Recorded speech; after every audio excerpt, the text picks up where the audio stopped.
देखो, आज की जो क्लास है वो कक्षा 8 है।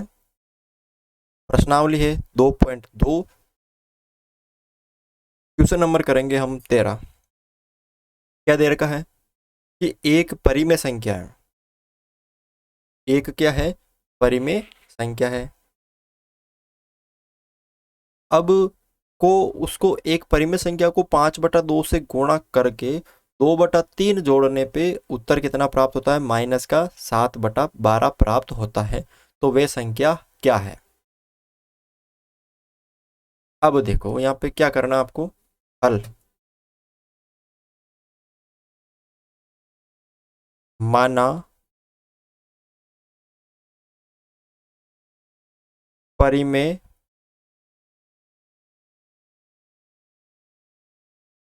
संख्या। क्या माना उसको मैंने?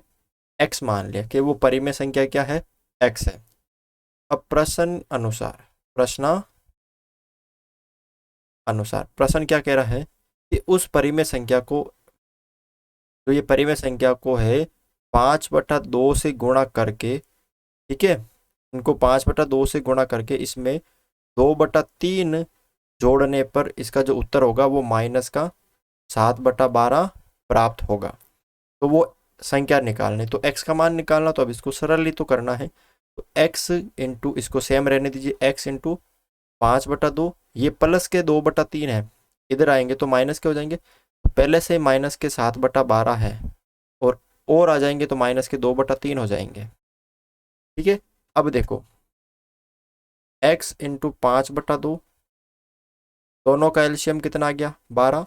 12 का भाग 12 में एक बार, एक को 7 से गुणा किया तो -7, फिर माइनस 3 का भाग 12 में 4 बार, 4 को 2 से गुणा किया तो 8।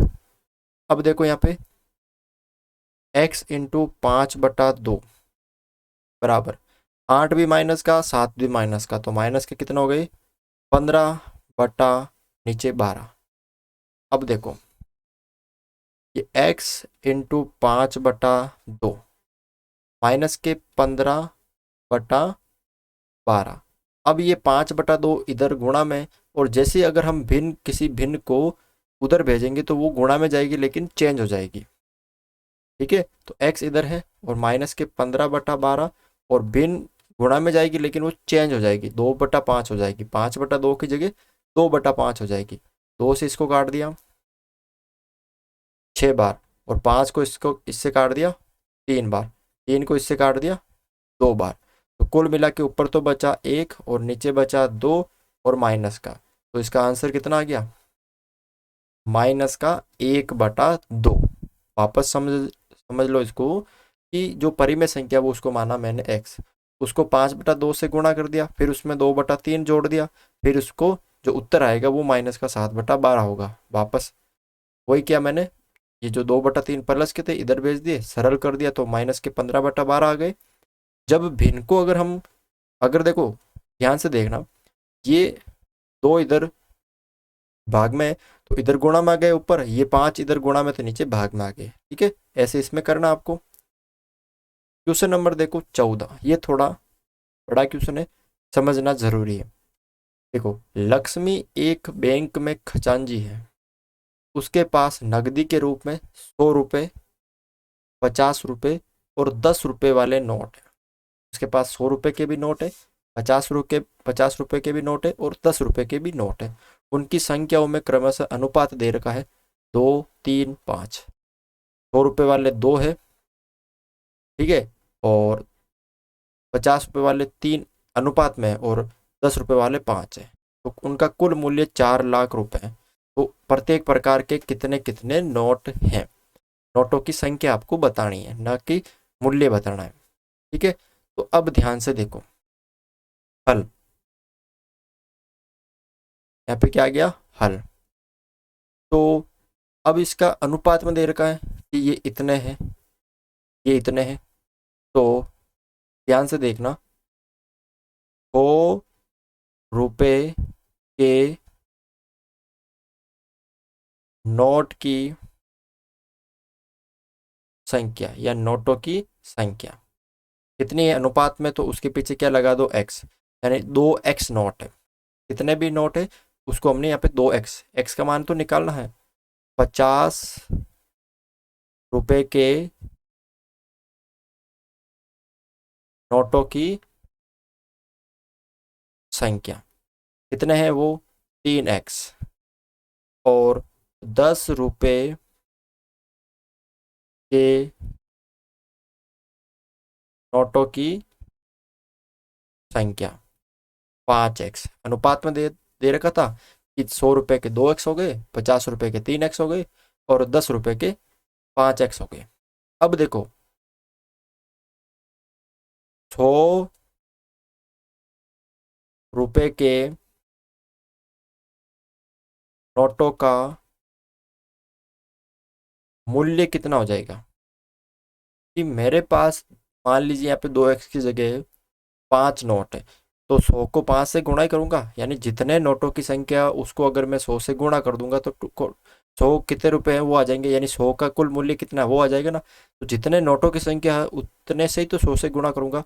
तो अगर मैं जितने नोटों की संख्या उसको 100 से गुणा कर देता हूँ तो यहाँ पे आ जाएगा 200x। ठीक है, उसके बाद 50 रुपए के नोटों का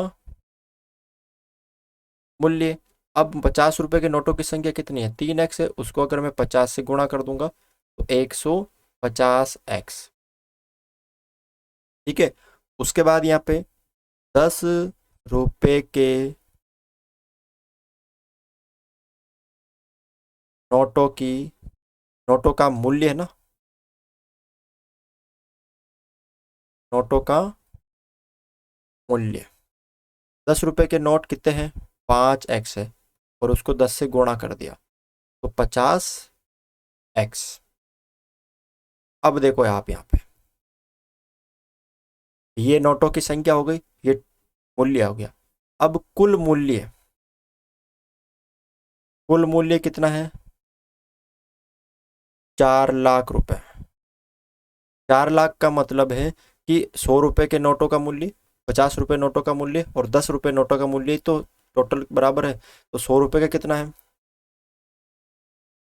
200x है, प्लस 50 का कितना है 150x है, और 10 का कितना है 50x है। इन तीनों का जो मूल्य है वो किसके बराबर है 4 लाख के तो बराबर है। ठीक है, अब देखो टोटल कितना हो गए 200, 300 और 400x बराबर 4 लाख। x का मान निकालना तो 4 लाख बटा 400, 400 से ये 400 कट गए, पीछे 1000 बचा, यानी x बराबर 1000 यहाँ पे आ गया। अब आपको प्रत्येक प्रकार के नोटों की संख्या बतानी है।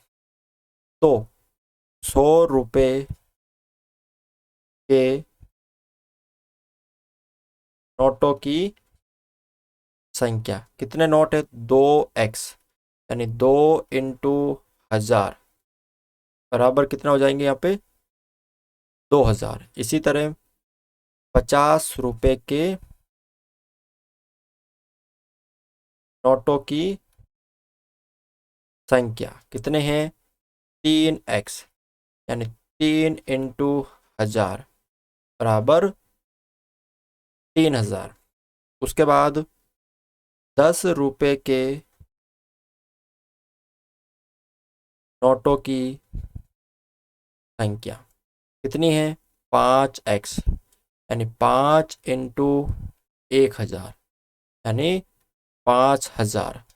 100 रुपए के कितने नोट है 2000, तो उनका टोटल मूल्य कितना हो गया 2 लाख हो गया। 50 रुपए के कितने हैं नोटों की संख्या 3000। ठीक है, तो उनका टोटल मूल्य कितना हो गया, टोटल हो गया उनका मूल्य देखो 100 रुपए का तो हो गया टोटल 2 लाख, उसके बाद 50 रुपए का हो गया टोटल यहाँ पे 1.5 लाख। ठीक है, और बाकी के कितने हैं ये 50,000 हो गए 10 रुपए के, तो टोटल हो गए ना 4 लाख। तो इसी तरह आपको इसको करना है। तो थोड़ा इरेज कर लेता हूँ वापस। ठीक है, तो इस तरह से आपको क्या करना है ये क्वेश्चन सरल करना है। तो आज की क्लास में बस यही था, थोड़ा सा छोटा वीडियो है क्योंकि अगले जो 2 क्वेश्चन है अगर वो बड़े हैं अगर वो मैं करा देता हूँ तो ये वीडियो बड़ा हो जाएगा, ठीक है, वो आपके समझ में नहीं आएगा। तो ये क्लास बस इतनी थी। अगर आपको ये वीडियो अच्छा लगा तो इस वीडियो को लाइक ज़रूर करें।